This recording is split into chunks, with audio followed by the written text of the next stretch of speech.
और स्टूडेंट्स, क्या हाल चाल? पढ़ाई कर रहे हो कि नहीं? पढ़ाई करते रहो यार, स्पीड स्लो हो, धीरे हो, तेज हो, जो भी हो, ज़ीरो नहीं होनी चाहिए, ठीक है? इसलिए मैंने वर्ड यूज़ किया यहाँ पे, स्लो हो, मीडियम हो, तेज हो, ज़ीरो नहीं भैया। जो रुक गया वो समझ लो ख़त्म हो गया रेस से, ठीक है? थ्री इडियट्स वाला डायलॉग नहीं है, बट स्टिल का बात वही है। पढ़ाई तो करनी ही है इस टाइम पे। 11th में हो, ठीक है, एक नया लाइन जा सकते हो, जो भी मन में आया लाइन में जा सकते हो। तो दिमाग में रखो कि अगर साइंस ले लिए हो तो साइंस तुम्हारी ना ले पाए। ओके। लास्ट टाइम अपन पढ़ रहे थे पीरियोडिसिटी। पीरियोडिसिटी का चैप्टर 1 इंट्रोडक्टरी लेक्चर हो चुका था। हम लोगों ने स्टडी कर लिया था न्यूमैन्स के ऑक्टेव्स के बारे में थोड़ा बहुत, और ट्रायड्स के बारे में। ट्रायड्स किसने दिया था? डोबेनियर ने दिया था। तो डोबेनियर की ट्रायड्स पढ़ लिए थे, न्यूलैंड की ऑक्टेव्स का थोड़ा बहुत बात किया था, और बाकी का आज हम लोग पढ़ेंगे। तो आओ शुरू करते हैं। सीन है यार पीरियोडिसिटी का लेक्चर नंबर हो जाएगा ये 2। ओके। अपन पढ़ चुके थे डोबेनियर के ट्रायड, तीन तीन के पार्ट होते हैं। पहले तीसरे को जोड़ के 2 से डिवाइड कर देंगे, बीच वाले का एटॉमिक नंबर मिल जाएगा कि एटॉमिक वेट मिलेगा। सोच के बताओ मुझे, मिलता क्या है भैया? एटॉमिक वेट मिलता है। अभी तक जो भी हम लोग चीज़ें पढ़ रहे थे, याद रखना वो है एटॉमिक वेट पे। अभी तक हम लोग एटॉमिक नंबर पे नहीं आए हैं। ओके। हम लोगों ने पढ़ा था डोबेनियर ट्रायड, उसके बाद हम लोग को पढ़ना है न्यूमैन्स के ऑक्टेव। तो देखो न्यूलैंड के ऑक्टेव्स में क्या था। न्यूलैंड में जैसे डोबेनियर ने ट्रायड्स बोला था, 3 3 का पेयर बनाया था। ऑक्टेव्स यानी कि 8 होता है, ठीक है? जिसके हम लोगों ने पढ़ा है ना, क्या होते हैं हमारे पास धुन में होते हैं, सा रे गा मा, फिर पा होता है, फिर धा होता है, फिर नी होता है, और फिर वापस में क्या होता है, सा रिपीट हो जाता है। That is 1 2 3 4 5 6 7 and 8। तो ये देख रहे हो 1 वाला है और जो 8 वाला है, ये दोनों क्या हो जाते हैं, ये सेम हो जाते हैं। तो ये कुछ इसी तरीके से इंस्पायर्ड किए थे। थोड़े गाना बजाने वाले थे, बैंड बाजा उनका चलता था, मे भी चलता होगा उस टाइम पे, कुछ कहा नहीं जा सकता। बट ये एक तरीके का सिमिलैरिटी था कि जैसे हमारे पास 7 8 धुन होती हैं, 7 धुन होती हैं एक्चुअली, ठीक है? ये 7 धुन है और फिर 8वें से हम लोग वही रिपीट कर देते हैं। तो ऑक्टेव्स में न्यूलैंड ने क्या किया, उन्होंने लिया एलिमेंट्स को, ठीक है? एलिमेंट्स के बाद और उन्होंने लिया एक एटॉमिक वेट लिया, ठीक है भैया? तो मैं एलिमेंट्स को ब्लैक से दिखा रहा, एटॉमिक वेट को मैं ग्रीन या रेड से दिखाऊंगा। ओके, या ग्रीन या रेड से दिखाऊंगा मैं। ओके। तो देखो एलिमेंट उन्होंने क्या किया, उन्होंने 8 का लिया। तो यहाँ पे हम लोग लिखते हैं, पहले उन्होंने लिया लिथियम, ठीक है? Lithium, beryllium, boron, carbon, nitrogen, oxygen, fluorine. 1 2 3 4 5 6 7। उसके बाद जो एलिमेंट आया वो कहाँ आ गया, वापस इस पे आ गया, तो फ्लोरीन, फिर sodium, magnesium, aluminium, silicon, phosphorus, sulphur, chlorine, उसके बाद फिर पोटेशियम, एंड देन कैल्शियम, ठीक है? आर्गन उन्होंने नहीं बताया था यहाँ पे, ठीक है? लाइक नोबल जितने भी वो थे हमारे नोबल गैसेस के बारे में, देखो ये कोई इन्फॉर्मेशन नहीं दे पा रहे हैं। एटॉमिक वेट कितना हो जाएगा इसका? 7 9 11 12 14 16 19, 12 14 16 19, ठीक है? सिमिलरली ये कितना होता है, 23 24 27 29 31, 27 29 31, इसका होता है 32, इसका होता है 35.5, ये होते हैं 39, और ये होते हैं 40। तो न्यूलैंड ने जो दिया, उन्होंने कहा कि 8वें नंबर का जो एलिमेंट होता है वो वापस से इसकी प्रॉपर्टी मैच कर जाती है। तो देखो थोड़ा बहुत हम लोग को आइडिया है, ली ना की बेटा मांगे कार, देखो almost almost modern periodic table की तरह थोड़ा बहुत तो आ रहा है। मगर फैक्ट वही है कि यार देखो गिने चुने इन्होंने 8 8 16 17 18, ठीक है? 1 2 3 4 5 6 7 14 15 16 एलिमेंट्स के बारे में बताया उन लोगों ने, ठीक है? छोटी मोटी चीज़ें थी। तो although it was a good move, but still it was not sufficient, क्योंकि देखो उसमें हीलियम, नियोन, आर्गन, इन सब का जिक्र नहीं है। ये भी गंदी तरीके से फेल कर गया। तो ऑक्टेव्स भी कुछ खास नहीं चला। इसके बाद बीच में एक साइंटिस्ट आए थे जिनका नाम था लोथर मेयर, ठीक है? लोथर मेयर का कर्व होता है, ग्राफ होता है, बट फिर वही बात कि this is beyond the course of this book and you will read it in higher classes. और वो हायर लेवल तुम लोग की लाइफ में कभी नहीं आने वाला है, अगर, क्योंकि तुम लोग आर्म फोर्सेस के लिए स्टडी कर रहे हो। ओके देन, पीएचडी में जाओगे तो आ सकता है, मास्टर्स में भी थोड़ा बहुत, हाँ मास्टर्स में है, ग्रेजुएशन में भी अगर थोड़ी किताबें पढ़ोगे तो है, but if you are going for graduation in chemistry you won't be in arm forces. Okay, तो देखो लोथा मेयर ने क्या किया था कि बड़े अजीब से, ऐसे नाम भी इनका देख रहे हो ना, लोथर टाइप का है, तो लोफर टाइप के थोड़े आदमी भी थे। अब लोथर मेयर ने क्या किया था, इन्होंने फिजिकल प्रॉपर्टीज को उठाया था, ठीक है, एटॉमिक वॉल्यूम हो गया, मेल्टिंग पॉइंट हो गया, तो मैं से बता दे रहा हूँ तुमको लगभग, एटॉमिक वॉल्यूम हो गया, ठीक है। इन्होंने फिर क्या किया, इन्होंने मेल्टिंग पॉइंट को उठाया, बॉइलिंग पॉइंट को उठाया, और वर्सेस किसको ले गए, एटॉमिक वेट को, ठीक है। इन्होंने ये प्रॉपर्टीज वर्सेस एटॉमिक वेट को लिया, सारे एलिमेंट्स के जो भी अवेलेबल थे दैट टाइम पे, जो भी सीन हो, और उन्होंने कुछ रिलेशन निकाला, ठीक है।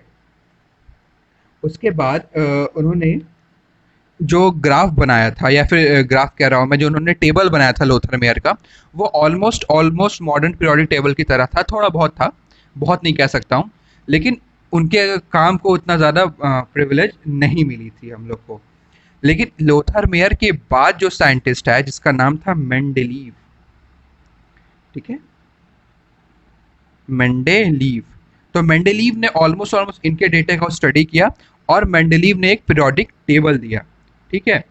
तो मेंडेलीव का जो पीरियोडिक टेबल था, मेंडेलीव पीरियोडिक टेबल, ये जो है यही स्टडी करने लायक है, और उसके बाद मॉडर्न पीरियोडिक टेबल। तो मेंडेलीव के पीरियोडिक टेबल में ऐसी बहुत सी चीज़ें थी जो आज के मॉडर्न पीरियोडिक टेबल में मिल जाएंगी, ठीक है। मान के ये चलो कि Mendeleev periodic table was the foundation of the modern periodic table. Okay, तो मेंडेलीव ने एक दिया था पीरियोडिक लॉ, पीरियोडिक लॉ, इसको हम लोग कहते हैं मेंडेलीव पीरियोडिक लॉ। याद रखना यहाँ पे मैंने वर्ड क्या यूज किया है, मेंडेलीव पीरियोडिक लॉ। एक मॉडर्न पीरियोडिक लॉ भी आएगा, ठीक है। अभी जब मॉडर्न पीरियोडिक लॉ आएगा तो हम लोग मॉडर्न पीरियोडिक लॉ पढ़ेंगे। ये क्या है, मेंडेलीव पीरियोडिक लॉ, ये क्या कहता है कि इसको स्टडी करते हैं। तो मेंडेलीव पीरियोडिक लॉ ये कहता है, the properties of the elements,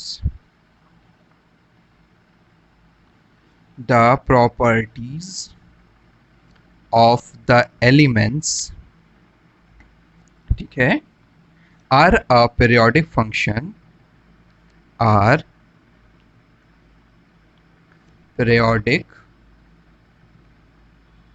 periodic function of their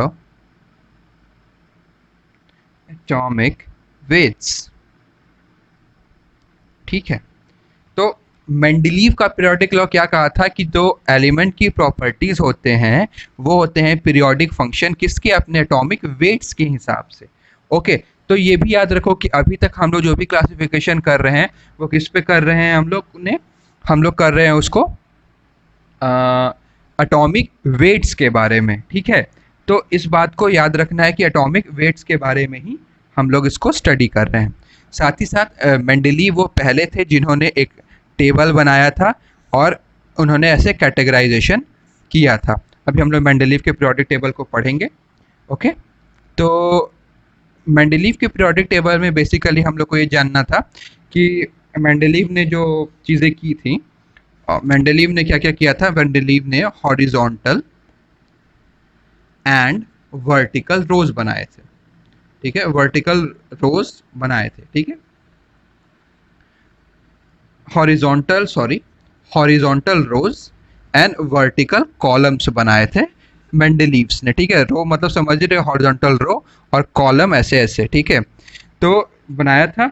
और साथ ही साथ उनको इंक्रीजिंग एटॉमिक वेट के हिसाब से सेट किया था, जिनकी प्रॉपर्टी सेम आ रही थी। ओके, तो मेंडेलीव ने एक पीरियोडिक टेबल बनाया जिसमें उन्होंने हॉरिजॉन्टल कुछ रोज बनाए, कुछ वर्टिकल कॉलम्स बनाए, और उसमें एलिमेंट्स को रखा with respect to increasing atomic weights. Atomic weights मैं बार बार बोल रहा हूँ, इसलिए एटॉमिक वेट्स को ध्यान में रखना। तो एटॉमिक वेट्स के हिसाब से उन्होंने उसको उसमें पुटअप किया, और उसके बाद जो ग्रुपिंग में जो एलिमेंट्स आए उनकी प्रॉपर्टी लगभग सेम थी। साथ ही साथ एक दो चीज़ और थी कि मेंडलीव के टाइम पे सारे के सारे एलिमेंट डिस्कवर्ड नहीं थे, तो जो एलिमेंट का नाम डिस्कवर्ड नहीं था वहाँ पे उन लोगों ने गैपिंग छोड़ दी थी, ठीक है।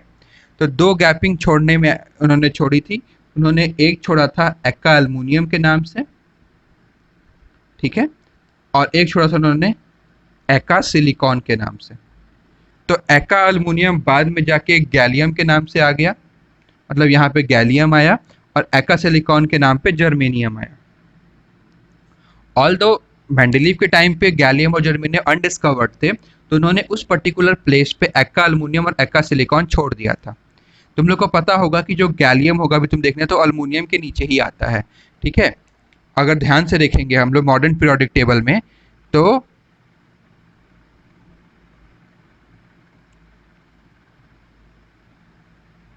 अल्मोनियम के नीचे ही हमारा गैलियम आता है, ठीक है, और बोरॉन अल्मोनियम फिर गैलियम, ठीक है। सिमिलरली कार्बन के नीचे ही तुम्हारा सिलिकॉन और उसके नीचे फिर जर्मेनियम आता है, अगर हम लोग मॉडर्न पीरियोडिक टेबल को स्टडी करेंगे तो उन्होंने क्या किया था, स्पेसेस छोड़ दिए थे, क्योंकि उनको पता था कि ऐसे एलिमेंट ज़रूर मिलेंगे।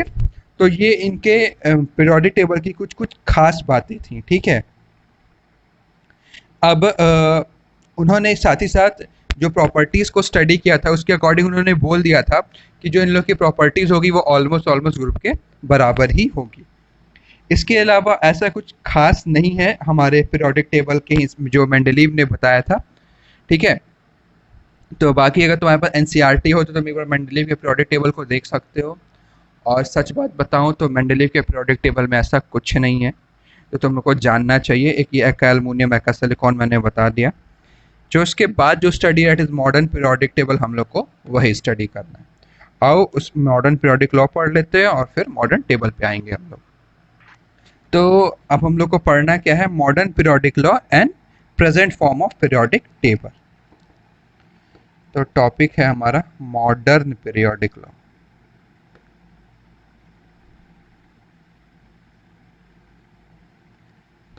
ऑब्लिक